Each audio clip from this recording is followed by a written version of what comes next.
আজকে হচ্ছে টোটালটা বুঝবো। আচ্ছা খেয়াল করে দেখেন, আপনাদের এটা হচ্ছে আপনাদের সবচেয়ে ভয়ঙ্কর topic, right form of verbs. এখন আপনাদের এই বইয়ের মধ্যে এই রাইট ফর্ম অফ ভার্বস এর প্রায় হ্যাঁ প্রিপোজিশন একদিন দেখে দিবেন। আপনাদের হচ্ছে বইয়ের মধ্যে এই রাইট ফর্ম অফ ভার্বস এর প্রায় 64টা রুলস আছে। এখন 64টা রুলস মনে রাখা পসিবল না, কিন্তু যারা 64টা রুলস পড়ছেন এটা কোনো সমস্যা নাই। 64টা রুলস পড়লে কোনো প্রবলেম নাই, কারণ পড়লে এটা আপনারই লাভ হয়েছে। হ্যাঁ, কারণ আমার নিজের টাইমে আমিও প্রায় অনেকগুলো রুলস পড়ছিলাম, কিন্তু রুলস করে আসলে রাইট ফর্ম অফ ভার্ব বোঝা কঠিন। ঠিক আছে, এখন আপনাদের রাইট ফর্ম অফ ভার্ব পড়ার জন্য এই চার্টটা যদি মাথায় রাখেন, আপনাদের হচ্ছে এসএসসির জন্য এই চার্টটা এনাফ। আর যে রুলস গুলো আপনাদের বইয়ের মধ্যে প্রায় 64টা সামথিং, এগুলো ইন্টার গেলে কাজে লাগবে। কিন্তু আপনাদের এই এসএসসির জন্য এই চার্টটাই এনাফ। এখন আমি আপনাদের এই চার্টটা ব্যাখ্যা করে দিব, তাহলে আপনাদের জন্য একদম সবকিছু সিম্পল। একটু খেয়াল করে সহজভাবে বুঝছেন। দেখেন, আমাদের ভার্বের টোটাল 5টা ফর্ম হয়। কয়টা ফর্ম হয়? 5টা ফর্ম। আমরা ভার্বের সাথে এস বা ইএস যুক্ত করতে পারি। যেমন গোয়ের সাথে আমরা এস বা ইএস যুক্ত করতে পারি, ডু এর সাথে এস বা ইএস যুক্ত করতে পারি, তাই না? স্লিপের সাথে এস বা ইএস যুক্ত করতে পারি, স্লিপস সহজ জিনিস, তাই না? ইট, ইটস যুক্ত করতে পারি। ভার্ব 1 যেটা একদম ভার্বের বেসিক ফর্ম, ভার্বের গুলো বেসিক ফর্ম, যেমন ইট, গো, রান, একদম সিম্পল ফর্মটা। ভার্ব 2 যেটা হচ্ছে আমাদের পাস্ট ফর্ম, তাই না? পাস্ট ফর্ম যেটা অতীত বোঝায়, যেমন ওয়েন্ট। তারপর হচ্ছে আপনার ইট, এট, হ্যাঁ, আপনার হচ্ছে সেকেন্ড ফর্মটা। আর থার্ড ফর্ম হচ্ছে পাস্ট পার্টিসিপল ফর্ম, মানে যেটা হয়ে গেছে, শেষ হয়ে গেছে, যে কাজটা কমপ্লিট। যেমন ইট, এট, ইটেন, খেয়ে ফেলছেন, শেষ। গো, ওয়েন্ট, গন, গেছে, খতম, মানে যেটা শেষ হয়ে গেছে, সেটা হচ্ছে ভার্বের থার্ড ফর্ম। এই আর লাস্টলি ভার্বের বেস ফর্মের সাথে আইএনজি। কথা বুঝতে পারছেন? যে কোনো বেস ফর্মের সাথে আইএনজি। তো আমরা মূলত ভার্বকে এই 5টা ফর্মেই কনভার্ট করতে পারি, এছাড়া আর কনভার্ট করা সম্ভব হয় না। এখন আসেন, আপনাদের রাইট ফর্ম অফ ভার্ব করার জন্য আপনাদের একটা সেন্টেন্সের মধ্যে সর্বপ্রথম একটা জিনিস খেয়াল করেন, আপনাদের রাইট ফর্ম অফ ভার্বটা আসবে কিভাবে পরীক্ষার মধ্যে, এটা চিন্তা করেন। আপনাদের রাইট ফর্ম অফ ভার্বটা পরীক্ষার মধ্যে আসবে হচ্ছে এরকম ছক আকারে, বুঝছেন? শুরুতে আপনাদের এই যে এরকম উপরে ওই যে গ্যাপ ফিলিং উইথ ক্লুজ, মনে আছে? বহুত আগে করাইছিলাম আপনাদের গ্যাপ ফিলিং উইথ ক্লুজ গুলা। ওই গ্যাপ ফিলিং উইথ ক্লুজ মূলত আমি করাইছিলাম এই রাইট ফর্ম অফ ভার্বটা শেখানোর জন্য। গ্যাপ ফিলিং উইথ ক্লুজে কেমন থাকে? এরকম উপরে কিছু অপশন দেওয়া থাকে, নিচে হচ্ছে বিশাল বড় প্যাসেজ থাকে, প্যাসেজের মধ্যে কোথাও কোথাও এ দিয়া গ্যাপ থাকে, বি দিয়া গ্যাপ থাকে, সি দিয়া গ্যাপ থাকে। এই গ্যাপগুলোর মধ্যে মধ্যে আগে কি করতে হয়? এখান থেকে খুঁজে বসাইতে হয়। রাইট ফর্ম অফ ভার্বে হচ্ছে এক্সাক্ট সেম জিনিসটা, এখান থেকে ওয়ার্ডগুলো খুঁজে বসাবেন, কিন্তু সেন্টেন্স অনুযায়ী ভার্বের চেঞ্জ করে বসাইতে হবে। আপনি ওয়ার্ড যেটা বসাবেন ওই ওয়ার্ডটাকে আপনার চেঞ্জ করে বসাইতে হবে। কথাটা বুঝতে পারছেন? তাহলে গ্যাপ ফিলিং উইথ ক্লুজ তো শিখে কি লাভ হইছে? ওই জিনিসটা না শিখলে এটা শিখতে পারতেন না এখন।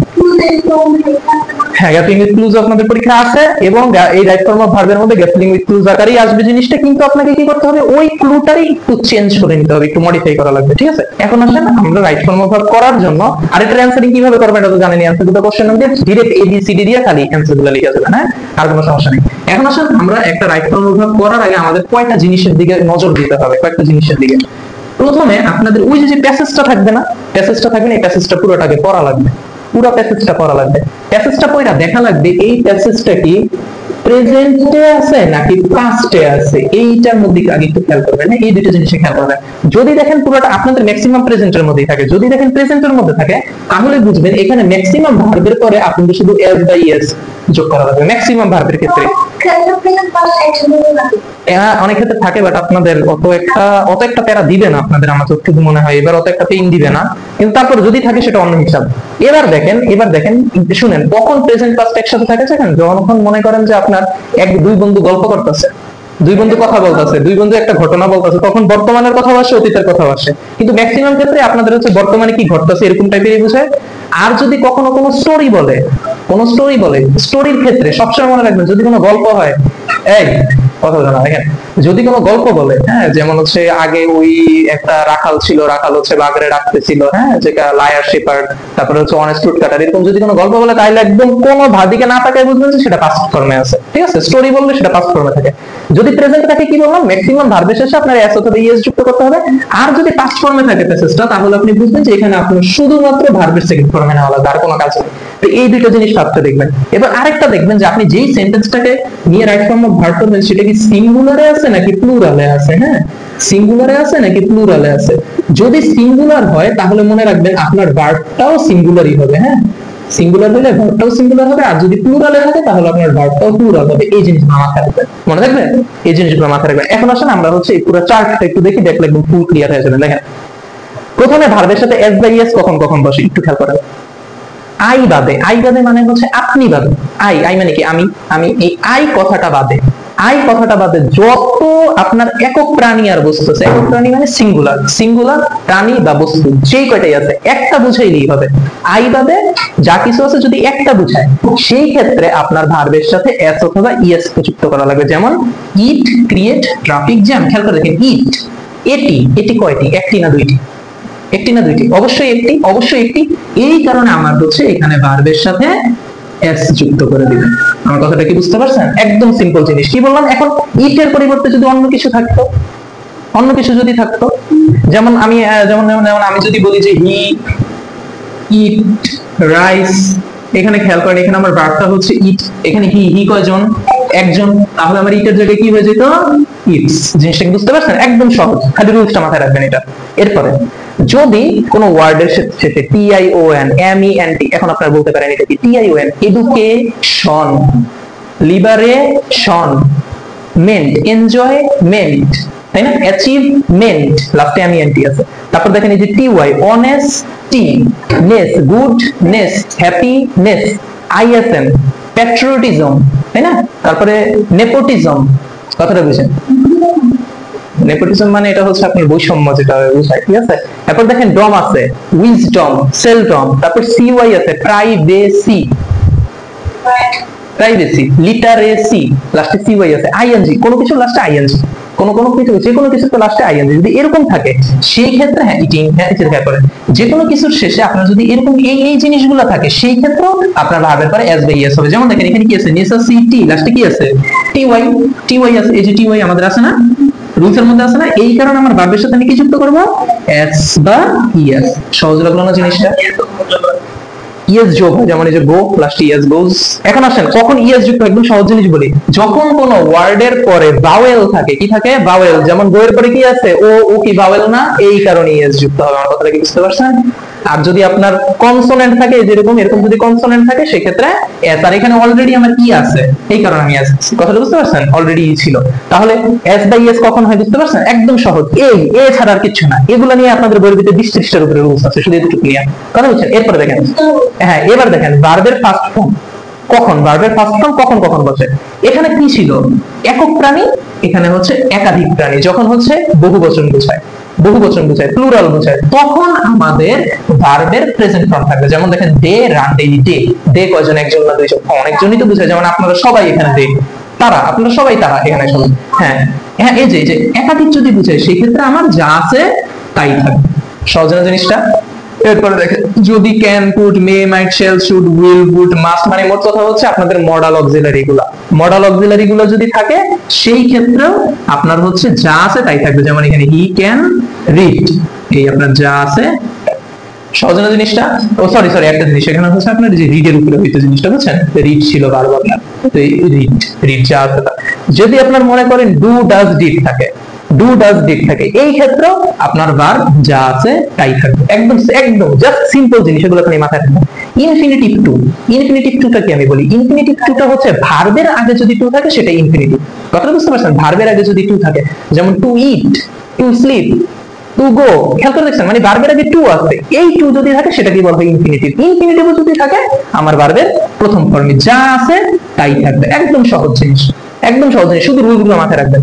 যদি লেট থাকে, হেড বেটার থাকে, কি লেট থাকে, হেড বেটার থাকে, এই যে লেট আছে না, লেট আছে না, তো আমরা কি করবো? এখানে ভার্বের ফার্স্ট ফর্ম যা আছে, একদম সহজ জিনিস।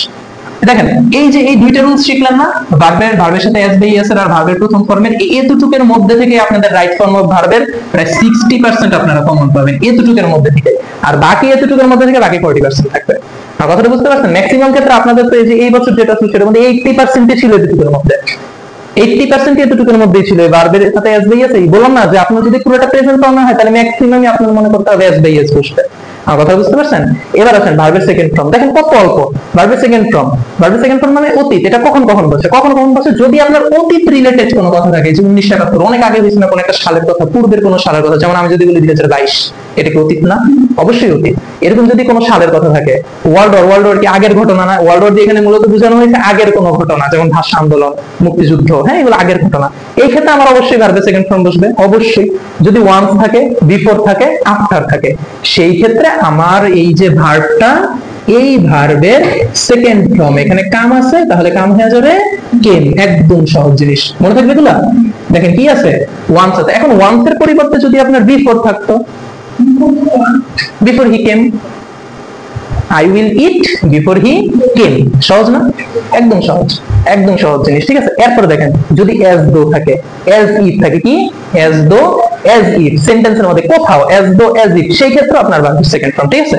সেন্টেন্সের মধ্যে কোথাও খালি as though, as if যদি দেখেন, যেমন he pretends as if he know all, যে সে এমন ভাবলো যেমন কি হাতে সব জানে, কথাটা বুঝতে পারছেন? তাহলে এখানে খেয়াল করে দেখেন he pretends, as if আছে না, as if আছে না, সেন্টেন্সের একটা চিপার মধ্যে as if আছে না, এই কারণে আমার হচ্ছে এটা ভার্বের কি হয়ে যাবে, সেকেন্ড ফর্ম হবে, নো হয়ে যাবে নিউ। সমস্যা আছে কোন এটুকুর মধ্যে? প্রবলেম আছে? দেখেন আপনার হচ্ছে এই ভার্বের রুলস শেষ, খতম, কত অল্পের মধ্যে শেষ হয়ে গেল। এখন আসে আমাদের ভার্বটি হচ্ছে কি যেটা শেষ হয়ে গেছে, পাস্ট পার্টিসিপল ফর্ম যেটা শেষ হয়ে গেছে। এটা কখন হবে? যদি আমার সেন্টেন্সের কোনো চিপা চাপায় আপনারা যদি have, has, had, to be, বুঝছেন? শুধু টু না কিন্তু টু বি একসাথে থাকবে জিনিসটা, টু বি। তারপরে যদি দেখেন গেট অথবা বিকাম, এই জিনিসগুলো যদি থাকে সেই ক্ষেত্রে আমার ভার্বের কি হবে, থার্ড ফর্ম হবে। যেমন আই হ্যাভ, দেখেন চিপার মধ্যে আছে না, হ্যাভ আছে না, তো আমার ডুটা হয়ে যাবে কি, ডু এর থার্ড ফর্ম কি হয়, ডান, আই হ্যাভ ডান ইট। একদম সহজ না? একদমই সিম্পল না? এখন যদি হ্যাভ এর পরিবর্তে অন্য কিছু থাকতো, একই হইতো, সেম জিনিস হতো, থার্ড ফর্ম হইতো। আচ্ছা দাঁড়ান, এরপরে ধরেন আপনাদের এই যে দেখেন একটু আগে এখানে ক্যান, কুড, নেম, সব করছেন না, মডেল অক্সিলারি গুলো করছেন না, এখানেও সেম মডেল অক্সিলারি সব, কিন্তু এটার পরে একটা বি থাকবে। কি থাকবে? খেয়াল করেন, যে এই কারণে আমি এখানে কিছু দেই নাই, মানে ক্যান, কুড, নেম, এই আপনার মডেল অক্সিলারি সবগুলোর পরে একটা কি যুক্ত থাকবে, বি যুক্ত থাকবে। যদি থাকে সেই ক্ষেত্রে আপনার ভার্বের থার্ড ফর্ম হবে। যেমন ইট মাস্ট বি, এই যে মাস্ট এর পরে কি আছে, বি আছে। যদি শুধু মাস্ট থাকতো তাহলে আমরা কি করতাম, ভার্বের ফার্স্ট ফর্ম দিতাম, কিন্তু এখানে আমার ভার্বের পরে এই যে আমাদের মডেল অক্সিলারির পরে একটা বি আছে, এই কারণে আমার এখানে ভার্বের কি কোন ফর্ম বসবে, থার্ড ফর্ম, ডু হয়ে যাবে ডান, ইট মাস্ট বি ডান। সহজ না জিনিসগুলা? একদম সিম্পল। এটা নিয়ে বুঝতে পারছেন এই পর্যন্ত? এরপরে ধরেন যদি আপনার সেন্টেন্সের কোনো চিপা চাপায় অলরেডি বা রিসেন্টলি, এই দুইটা জিনিস যদি দেখেন, সেই ক্ষেত্রে খালি সেন্টেন্সের শুরুতে বা লাস্টে না, এটা দিয়ে এই জিনিসই বুঝায় যে সেন্টেন্সের শুরুতে বা লাস্টে, অনেকে বলে না শুরুতে বা লাস্টে, কোনো শুরুতে লাস্টে না, যেই কোনো জায়গায় থাকতে পারে। কথা বুঝতে পারছেন? যে কোনো জায়গায় থাকলেই আপনার হচ্ছে ভার্বের কোন ফর্ম হবে, থার্ড ফর্ম হবে। যেমন আই হ্যাভ অলরেডি, এই যে আছে, এই কারণে ডু হয়ে যাবে ডান, ভার্বের থার্ড ফর্ম। একদম সহজ জিনিস। তারপর যদি am, is, are, was, were, ওই যে মানে মোট কথা আপনাদের বি ভার্ব যদি থাকে, বি ভার্ব যদি থাকে তাহলে হচ্ছে আপনার কি হবে বলেন, ভার্বের থার্ড ফর্ম। যেমন এটা স্টিল আছে, স্টিল হয়ে যাবে স্টোলেন, কি হয়ে যাবে, স্টোলেন। একদম সহজ জিনিস। এরপর একদম লাস্ট, ভার্বের সাথে আইএনজি, এটা একটু বড়, হ্যাঁ এটা একটু বড়, একটু দেখেন, ভার্বের সাথে আইএনজি এটা একটু বড়, এই রুলসটা একটু বড়, একটু খেয়াল করেন। ভার্বের সাথে আইএনজি কখন হয়? প্রিপোজিশন, সকল হ্যাঁ, প্রিপোজিশনের সংজ্ঞা হচ্ছে নাউন বা প্রোনাউনের আগে বসে সেন্টেন্সের অন্য কোনো ওয়ার্ডের সাথে সম্পর্ক স্থাপন করে, তাকেই বলা হয় প্রিপোজিশন। আমার কথাটা বুঝতে পারছেন? নাউন আর প্রোনাউনের পূর্বে বসবে। যেমন আমি যদি বলি যে I came from সিলেট, ঠিক আছে, আমি যদি এটা বলি I came from সিলেট, খেয়াল করে দেখেন এখানে আমার আই, এটা আমার নাউন বা প্রোনাউন না, এটার আগে কি কোনো কিছু আছে? নাই। আগে কোনো কিছু আছে? নাই। কিন্তু আমার শর্তটা কি, নাউন বা প্রোনাউনের আগে থাকবে। দেখেন এখানে আর কোনো নাউন বা প্রোনাউন আছে নাকি? সিলেট, এটা কি কোনো কিছু নাম না, জেলার নাম, তার মানে এটা একটা নাউন, এটার আগে কি আছে, ফ্রম। সো এই হচ্ছে আমার প্রিপোজিশন, নাউন বা প্রোনাউনের আগে বসে সেন্টেন্সের অন্য কোনো ওয়ার্ড বা পুরো সেন্টেন্সের বাকি অংশের সাথে সম্পর্ক স্থাপন করে, এটাই হচ্ছে প্রিপোজিশন। আমার কথাটা বুঝতে পারছেন? এখন প্রিপোজিশনের বেসিক সংজ্ঞাগুলো কি কি, যেমন যে আপনার ফ্রম, উইথ, উইদাউট, কথাটা বুঝতে পারছেন, বাই, ফর, হ্যাঁ, এগুলোই হচ্ছে প্রিপোজিশন। এই প্রিপোজিশনগুলোর মধ্যে একটু খেয়াল করেন, সব প্রিপোজিশনের ক্ষেত্রে এই রুলসটা প্রযোজ্য। আচ্ছা দেখেন, তাহলে এগুলোর সাথে আপনার হচ্ছে ভার্বের সাথে আইএনজি, ঠিক আছে, রিডের জায়গায় হয়ে যাবে কি, রিডিং, হ্যাঁ, একদম সহজ। মানে প্রিপোজিশন বসলে এই উইদাউট এ নিজেও প্রিপোজিশন, মানে প্রিপোজিশন থাকলে আইএনজি, শেষ, আর কোনো কথা নেই। ঠিক আছে, আমি যদি উইদাউট দেখাই, এটা প্যারা খায় না। এখন দেখেন এরপরে আসে কি, নাও যদি থাকে, rapidly, constantly, with the passage of time, এই জিনিসগুলো যদি থাকে সেই ক্ষেত্রেও আপনার হচ্ছে এই জিনিসগুলো সেন্টেন্সের যে কোনো জায়গায় থাকতে পারে। যেমন এই যে আই এম, ইট, নাও, এই যে লাস্টে নাও আছে না, এই ক্ষেত্রেও আপনার হচ্ছে ভার্বের সাথে আইএনজি বসাই দিবেন, যেমন ইট হয়ে যাবে ইটিং, সহজ জিনিস। তারপর ডাবল ভার্ব। এখন আসেন ডাবল ভার্ব জিনিসটা কি। ডাবল ভার্ব হচ্ছে একটা সেন্টেন্সে দুইটা ভার্ব, একটা সেন্টেন্সে কখনোই দুইটা ভার্ব থাকতে পারে না, এটা হচ্ছে রুলস। একটা সেন্টেন্সে যদি দুইটা ভার্ব দেখেন, একটা ভার্বকে অবশ্যই আইএনজি হইতে হবে। আমার কথাটা কি বুঝতে পারছেন? একটা সেন্টেন্সে দুইটা ভার্ব থাকলে একটাকে অবশ্যই আইএনজি হইতে হবে। যেমন এখানে আই স, দেখেন স দেখা, এটা একটা ভার্ব না? এটা একটা ভার্ব। এখানে গো আছে, এটাও একটা ভার্ব। এই কারণে ডাবল ভার্ব যেহেতু, সেই জন্য আমি এখানে একটা আইএনজি লাগিয়ে দিচ্ছি। আমার বুঝতে পারছেন বিষয়টা? হ্যাঁ, আপনার যদি ডাবল ভার্ব থাকে, ডাবল ভার্ব থাকে, যেমন এখানে এখানে এখানে হচ্ছে সনা, আপনি চাইলে এটাকে হচ্ছে আইএনজি লাগিয়ে দিতে পারতেন, সিং আই, সিং হিম গো। তখন হচ্ছে মানে ওই যে যেখানে আপনার হচ্ছে ব্র্যাকেটটা থাকবে, কথাটা বুঝতে পারছেন, বা যেই জায়গাটা ফাঁকা থাকবে ওইখানে হচ্ছে আপনার আইএনজিটা বসাবো, কথা বুঝছেন? কিন্তু ন্যাচারালি আপনি চাইলে এখানে বসাতে পারতেন যে আই সিং হিম, তখন আর গোইং হইতো না, হয়তো কি গো। মানে একটা ভার্ব ডাইরেক্ট থাকবে, আরেকটা ভার্ব হচ্ছে আপনার আইএনজি হয়ে যাবে, কথাটা বুঝতে পারছেন? একদম সহজ জিনিস। এবার দেখেন, যদি উইথ এ ভিউ টু থাকে, লুক ফরওয়ার্ড টু থাকে, এটুকের ক্ষেত্রেও আপনার হচ্ছে ভার্বের সাথে আইএনজি। যেমন I came with a view to, এই যে আছে না উইথ এ ভিউ টু, তখন আমার ভার্বের সাথে আইএনজি হয়ে যাবে, স্টাডি হয়ে যাবে কি স্টাডিং। একদম সহজ জিনিস। যদি হোয়াইল থাকে, কি থাকে? হোয়াইল থাকে, সেই ক্ষেত্রে আমার ভার্বের সাথে কি হবে? আইএনজি হবে। কেন? এখানে এখানে একটা চমক আছে, এখানে শুধু হোয়াইল না, আরেকটা জিনিস আছে, একটু খেয়াল করে দেখেন তো। হোয়াইল ওয়াক, এটা আমার একটা ভার্ব না? এই যে সো, এটা আমার আরেকটা ভার্ব না? ডাবল ভার্ব না? তো টেকনিক্যালি আমার এখানে অটোমেটিকলি আইএনজি, অটোমেটিকলি আইএনজি। খেয়াল করে দেখছেন সহজ না জিনিসটা? একদম সিম্পল। তাহলে দেখেন এই ছকটা যদি আপনাদের